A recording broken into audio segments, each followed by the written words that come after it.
So you're thinking about buying a home in Dallas. Maybe you've already started looking online, you've saved a few homes, you've looked at the photos, you've checked out the map, maybe you've even started imagining yourself in a certain neighborhood. And that's where a lot of buyers get into trouble, because they fall in love with the house first. Then later, they realize the neighborhood, the commute, taxes, the schools, or the daily lifestyle does not actually fit the way they live.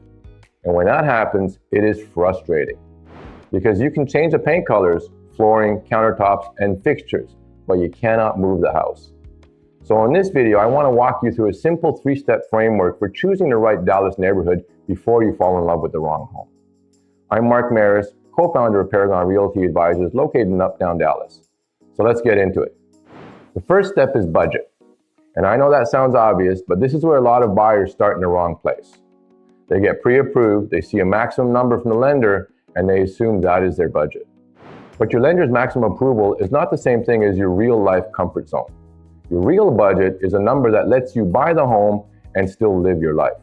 That means looking at the full monthly cost, not just the purchase price.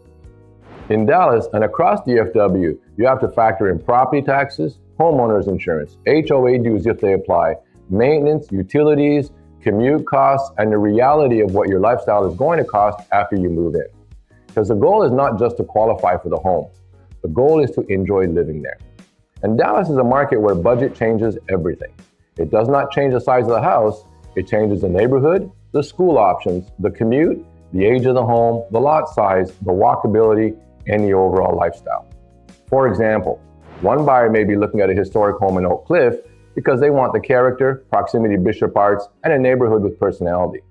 Another buyer may be looking at Lower Greenville because they want walkability, restaurants, nightlife, and a more urban feel. Another buyer may be looking at Lake Highlands because they want more space, parks, schools, and better access to North Dallas or Richardson. These are all Dallas area lifestyles, but they are very different financial decisions. This is why starting with your budget is not about limiting your options, it's about focusing your options. It helps you avoid wasting time looking at neighborhoods that may look great online, but do not actually make sense financially. And it also helps you avoid stretching so far that the house becomes stressful instead of enjoyable. Because a home that pushes you to your absolute limit is not really freedom. It can start to feel like a financial trap. So, before you pick a neighborhood, get very clear on your real number. Not just what the bank says you can buy. What you can comfortably own. Once you know that, the Dallas map gets a whole lot easier to understand. Instead of looking at every neighborhood, you can focus on the areas that actually fit. The second step is commute. And in Dallas, this is a big one. Because you can find the right house at the right price, but if the commute makes your everyday life miserable, you are probably not going to be happy with the decision long term. Dallas is a very spread out, car-oriented city. Yes, we have DART in certain corridors, and yes, some neighborhoods are more walkable than others. But for most people, your daily life still depends heavily on where you work, where your kids go to school, where you spend your time, and how often you have to get in the car. That is why commute has to come in early in the process. Not after you find the house, before. Because a 10-mile drive in Dallas can mean two completely different things depending on the direction, the road, and the time of day. A commute that looks simple on the map may feel very different at 7:45 in the morning or at 5:30 in the evening. So you have to look at your actual life. Where do you work? Where does your spouse work? Are you going downtown? Are you going to the medical district, Las Colinas, Plano, Richardson, Frisco? Are you commuting every day, a few days a week, or working from home most of the time? Those answers matter. For example, if you work downtown, neighborhoods like Uptown, Oakland, Bishop Arts, parts of East Dallas, or Kessler Park may make sense depending on your budget and lifestyle. If your job is in Plano, Richardson, or along the telecom corridor, then Lake Highlands, far north Dallas, Richardson, or Plano may be much more practical than choosing a neighborhood just because it looks more exciting online. And this is where I always give buyers the same advice.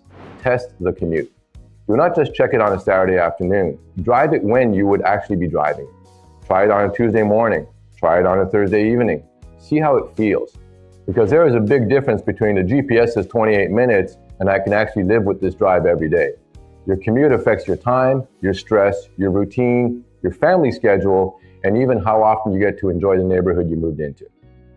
So, after the budget narrows your search, commute should narrow it even more. At that point, you are no longer looking at every possible neighborhood. You are looking at the neighborhoods that fit your finances and your daily life. And that is when the search starts to get much more productive. The third step is lifestyle. And this is the part most buyers want to start with. They want to talk about restaurants, parks, schools, coffee shops, trails, nightlife, walkability, shopping, and the overall feel of the neighborhood.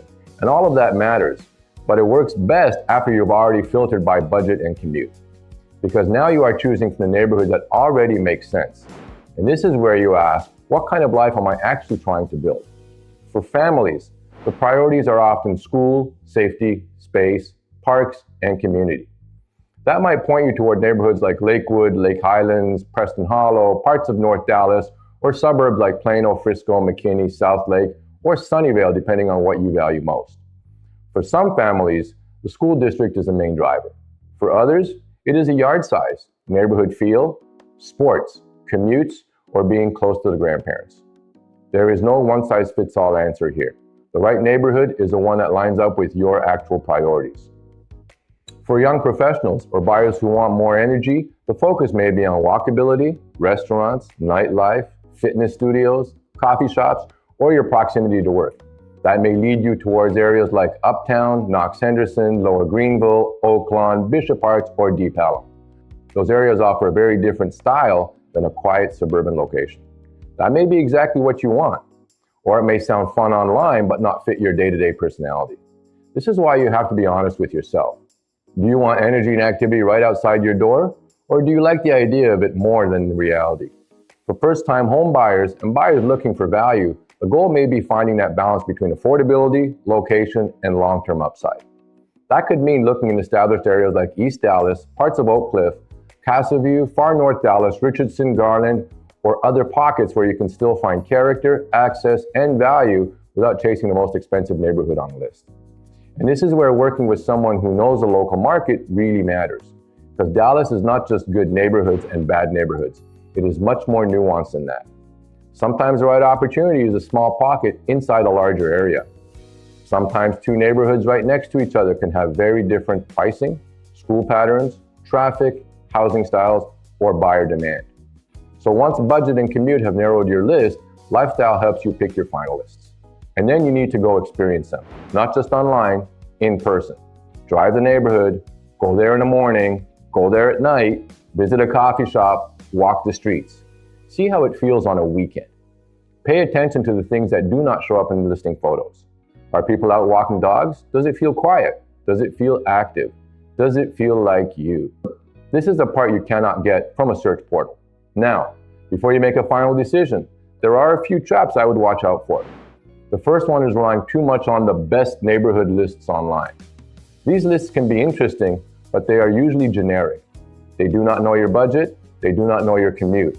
They do not know your kids, your job, your lifestyle, or what kind of environment actually makes you happy. A neighborhood can be very highly ranked and still be completely wrong for you. The second mistake is chasing hype. Every city has neighborhoods that are popular, trendy, and getting a lot of attention. And sometimes that attention is deserved. But you still have to ask whether the value makes sense for you. Are you buying because the area truly fits your life? Or are you buying because everyone else says it's the place to be? Those are very different things. The third mistake is focusing only on the house. This is probably the most common one. A buyer finds a beautiful kitchen, a great primary suite, or a backyard they love, and they start ignoring everything around it.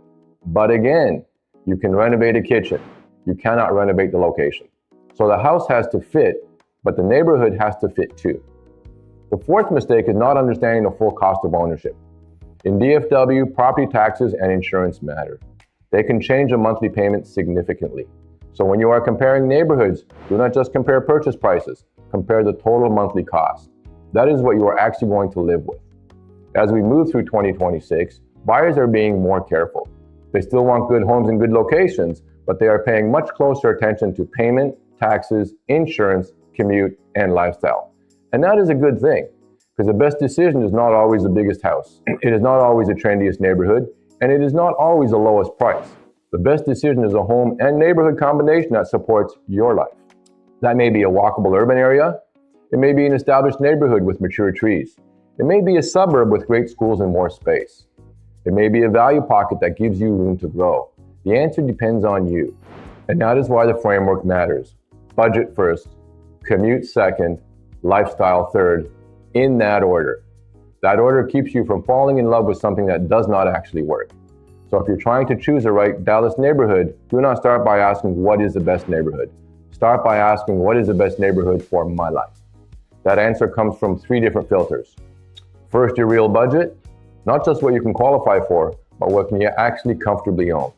Second, your commute, because your daily routine has a huge impact on your quality of life. And third, your lifestyle. Schools, walkability, space, restaurants, parks, nightlife, quiet streets, community, whatever matters to you most. When you use these 3 filters in the right order, the search becomes much clearer. You stop chasing every listing, you stop getting pulled in every direction, and you start focusing on the neighborhoods that actually make sense. This is how you avoid buying the right house in the wrong place. And it is how you find a Dallas neighborhood that not only fits your budget, but it also fits your life. If you are thinking about buying in Dallas or anywhere in DFW and want help narrowing down the right neighborhoods, reach out to us at Paragon Realty Advisors at www.paragondfw.com. We live here, we work here, and we help buyers make smart, informed moves across the Dallas-Fort Worth market. Thanks for watching. Now let's go make you a smart move. All the best.